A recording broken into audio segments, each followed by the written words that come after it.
Надлежните власти бараат 5 медицински сестри и 2 доктори за да помогнат во лекувањето на пациенти позитивни и суспектни на коронавирусот на инфективните клиники во Скопје, но ова барање е одбиено со образложение дека медицинскиот персонал е неопходен да работи во клиниката во Општа болница во Велес. Паника и страв се создава кај населението во нашиот град, грижејќи се дали ќе има кревет и обучен персонал да се грижи за нивното здравје, поради големиот број на хоспитализирани пациенти на коронавирусот во Велешката болница. Првиот човек на Велес апелира на смиреност, потенцирајќи дека се прават алтернативи за обезбедување на дополнителни кревети надвор од инфективното одделение. Би сакал да ја смирам ситуацијата и да кажам дека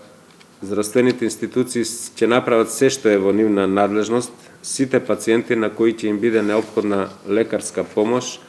лекарската помош да ја добијат, воопшто не треба да се грижат за тоа.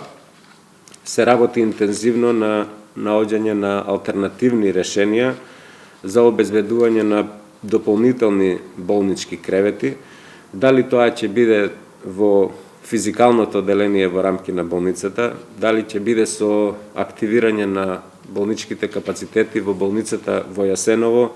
не е важно. Ситуацијата дополнително се комплицира затоа што 7 вработени во болницата се позитивни на вирусот, додека уште 7 се сомнителни и се наоѓаат во своите домови, каде што ја издржуваат мерката самоизолација. Кој нареден чекор ќе се превземе во однос на проширувањето на капацитетите на болницата доколку дојде до исполнување на болничките кревети на инфективната клиника и дали ќе биде доволен медицинскиот кадар за лекување на пациентите, останува да видиме во наредниот период кој што ќе ги донесат одлуките надлежните во зависност од епидемиолошката анкета на територијата на градот.